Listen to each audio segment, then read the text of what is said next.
கர்த்தர் நல்லவர், அவர் கிருபை என்றும் உள்ளது. ஆண்டவராகிய இயேசு கிறிஸ்துவின் நாமத்தினால் உங்கள் ஒவ்வொருவருக்கும் அன்பின் வாழ்த்துக்கள். தேவனுடைய கிருபையும் சமாதானமும் உங்களுக்கு பெருகுவதாக. இன்று ஜனவரி 3ஆம் தேதி சனிக்கிழமை. பிரியமானவர்களே, இதோ வருடத்தின் ஆரம்ப நாட்களில் இருக்கின்றோம். கர்த்தர் கிருபையாக இந்த 2026ஆம் ஆண்டிலே நம்மை அழகாக நடத்துவார் என்று நாம் விசுவாசிப்போம். ஒன்றுக்கும் கலங்காமல் இருப்போம்.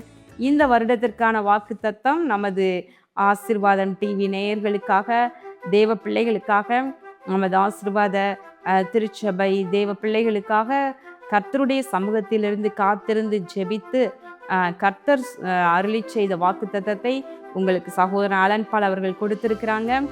நான் உங்களை கீர்த்தியும் புகழ்ச்சியுமாக வைப்பேன் என்கிற அருமையான வாக்குத்தத்தம் செப்பனியா 3:20.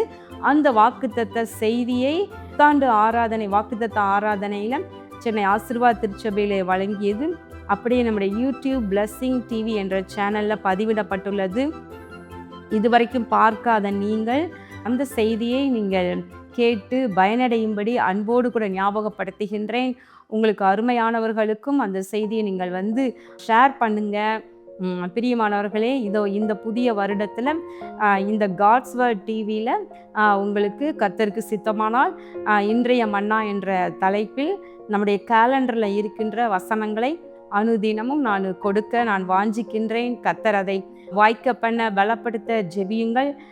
நீங்கள் இந்த காட்ஸ் வேர்ட் டிவி என்கிற இந்த யூடியூப் சேனலை சப்ஸ்கிரைப் பண்ணாதவங்களாக இருப்பீங்கன்னா இப்போ நீங்கள் சப்ஸ்கிரைப் பண்ணிக்கங்க. இந்த செய்தி உங்களுக்கு பிரயோஜனமாக இருக்குது.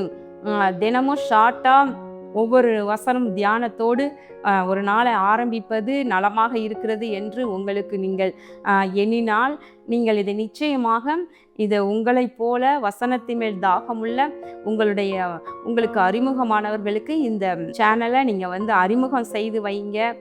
இதை மற்றவங்களை பார்க்கும்படியாகவும் இதை நீங்கள் சொல்லுங்கள். பிரியமானவர்களே, கர்த்தருடைய வசனம் மனுஷன் அப்பத்தினால் மாத்திரமல்ல, தேவனுடைய வாயிலிருந்து புறப்படுகின்ற ஒவ்வொரு வார்த்தையினாலும் பிழைப்பான் என்று எழுதப்பட்டிருக்கின்றது. எனவே நம்முடைய ஆத்துமாவுக்கு அனுதினமும் ஆகாரமாக கர்த்தர் அருளி செய்கின்ற வசனத்தை மன்னாவாக நம்ம பிடித்து கொள்வோம். நம்முடைய ஆத்துமா புஷ்டியாகும், செழிப்பாக இருக்கும் என்பது சந்தேகமில்லை. இன்றைக்கு நாம் தியானிக்கும் வசனம் சங்கீதம் 136:1. கர்த்தரை துதியுங்கள், அவர் நல்லவர், அவர் கிருபை என்றும் உள்ளது. இன்றைக்கு இது வருடத்தின் 3ஆம் நாள். எனவே நாம் கர்த்தரை உயர்த்துகின்ற துதியை இன்றைய மன்னாவாக நம்ம தியானிக்கின்றோம். பிரியமானவர்களே, கர்த்தரை துதியுங்கள், அவர் நல்லவர், அவர் கிருபை என்றும் உள்ளது. பிரியமானவர்களே, தேவனுடைய கிருபை என்றும் உள்ளது. அவர் என்றும் மாறாதவராக இருக்கின்றார். இயேசு கிறிஸ்து நேற்றும் இன்றும் என்றும் மாறாதவராக இருக்கின்றார். தேவனுடைய கிருபையும் என்றும் மாறாதது. அதே நேரத்தில் அவர் நல்லவராக இருக்கின்றார். தேவன் நல்லவர், கர்த்தர் நல்லவர். எனவே நாம் அவரை துதிக்க வேண்டும். நம்ம பழைய ஏற்பாடுல சங்கீத பகுதியிலும் சரி நிறைய இடங்களில் பார்க்கின்றோம். ராஜாக்களும் ஆசாரியர்களும் தேவ ஜனங்களும் கர்த்தரை எப்படி துதித்தாங்களாம்?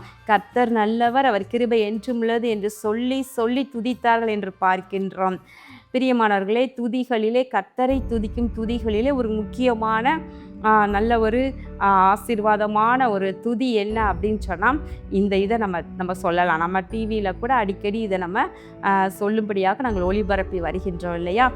பிரியமானவர்களே, கர்த்தர் நல்லவர், அவரை துதியுங்கள், அவர் கிருபை என்றும் உள்ளது. வேதாகமத்தில் எல்லா சூழ்நிலைகளிலும் ஒரு யுத்தம் என்று வரும் பொழுது நம்ம பார்க்கின்றோம், சில ராஜாக்கள் கர்த்தரை துதியுங்கள், அவர் கிருபை என்றும் உள்ளது, அவர் கிருபை என்றும் உள்ளது, அவர் நல்லவர் என்று சொல்லி துதிக்கின்றார். துதிப்பதற்காகவே பாடகர் குழுவினரை யுத்தத்தின் சேனைக்கு முன்பதாக நிறுத்தி வைத்து கர்த்தரை துதிக்கும்படியாக இவ்விதமாக செய்கின்றார்கள். பிரியமானவர்கள், ஆலயத்திலும் கூட நம்ம பார்க்கின்றோம், தாவீது கர்த்தருடைய சமூகத்தில் எப்பொழுதும் கர்த்தரை துதிப்பதற்காக பாடகர்கள், இசை மீட்டுபவர்கள் இவைகளெல்லாம் திட்டம் பண்ணி வகுத்து தேவனை துதிக்க ஏற்பாடு செய்கிறதை பார்க்கின்றோம். சாலமோன் ஆலயத்தை கட்டினார். அதற்கு பின்பு பார்க்கிறோம், தேவ சமூகத்தில் நின்று கர்த்தரை ஆராதிக்க துதிக்க இப்படி ஆண்டவரை புகழுவதற்காகவே ஆசாரிய கூட்டத்தை அவர்கள் நின்று அந்த சேவையை பண்ணும்படியாக நியமிக்கின்றார்கள். இன்றைக்கு நம்ம பார்ப்போமானால் அன்றைக்கு ஆசாரியர்களாக லேவி கோத்திரம் மட்டும்தான் இருந்து செயல்பட முடிந்தது. ஆனால் இன்றைக்கு நாம் ஒவ்வொருவரையும் இயேசு கிறிஸ்துவின் இரத்தத்தினால கழுவப்பட்ட நம்ம ஒவ்வொருவருமே ஆண்டவருக்கு முன்பதாக நம்மை ஆசாரியர்களாகவும் ராஜாக்களாகவும் அவர் அபிஷேகம் வைத்துள்ளதை நம்ம மறக்கக்கூடாது. எனவே நாமும் கூட எப்பொழுதுமே தேவ சமூகத்தில் கர்த்தரை துதிக்க வேண்டும். அவர் நல்லவர், அவர் கிருபை என்றும் உள்ளது என்று சொல்ல வேண்டும். தேவனுடைய கிருபை இந்த பூமியில பெருகி இருக்கின்றது. பிரியமானவர்களே, பாவம் எங்கெல்லாம் பெருகி இருக்கோ அங்கெல்லாம் தேவ கிருபையும் அதிகமாக இருக்குது என்று நம்ம வாசிக்கின்றோம். எதற்கு? அவருடைய கிருபையானது நெருக்கி ஏவி மக்களை மனம் திரும்ப செய்ய, அவர்களை ரட்சிக்க அவருடைய கிருபை தாங்கி கொண்டே இருக்கின்றது. பிரியமானவர்களே, நாம் நிர்மூலமாகாமல் இருக்கிறது தேவனுடைய கிருபை என்று எழுதியிருக்கின்றது. எனவே கர்த்தருடைய கிருபையை நம்ம என்றும் உள்ளது என்று சொல்லி புகழுவோம். இந்த வருடத்தின் 3வது நாளிலும் கூட விசேஷமாக நம்ம தீர்மானம் எடுப்போம். இந்த வருடத்தில் என்றைக்கெல்லாம் நமக்கு இயலுமோ அனுதினமும் கர்த்தர் நல்லவர், அவர் கிருபை என்றும் உள்ளது என்கிற இந்த துதியை எப்போல்லாம் நம்ம வாய் சொல்லணும்னு நம்ம இருதயம் விரும்புதோ அப்போல்லாம் நம்ம சொல்லிக்கிட்டே இருப்போம். கர்த்தரை உயர்த்தி கொண்டே இருப்போம். தேவ பிரசன்னம் நம்மை சூழ பெருகும். கர்த்தர் மகிமை அடைகின்றார். பிரியமானவர்களே, உங்களுடைய சிந்தை, உங்களுடைய இதயம் கர்த்தரை உயர்த்தும் இப்படிப்பட்ட துதியினால் நிரப்பப்படுவதாக. கண்களை மூடி ஜெபம் பண்ணுவோமா? எங்கள் அன்பின் பரலோக பிதாவே, இதோ இந்த நாளிலும் கூட ஆண்டவரே நாங்கள் உம்மை நோக்கி பார்க்கின்றோம். கர்த்தாவே, இந்த சங்கீதம் 136:1 அழகான ஒரு துதி. கர்த்தரை உயர்த்த, கர்த்தரை துதியுங்கள், அவர் நல்லவர், அவர் கிருபை என்றும் உள்ளது என்று எழுதப்பட்டிருக்கின்றது. நாங்களும் உம்மை உயர்த்துகின்றோம். நீர் நல்லவர், உடைய கிருபை என்றும் உள்ளது. தேவ பிள்ளைகளுடைய வாழ்க்கையில உடைய கிருபை என்றைக்கும் இருப்பதாக. நீர் உடைய பிள்ளைகளுக்கு நல்லவராகவே இருக்கின்றீர். கர்த்தாவே, நீர் அழகாய் உம்முடைய பிள்ளைகளை இந்த புதிய ஆண்டிலே அருமையாய் கரம் பற்றி வழி நடத்துவீராக.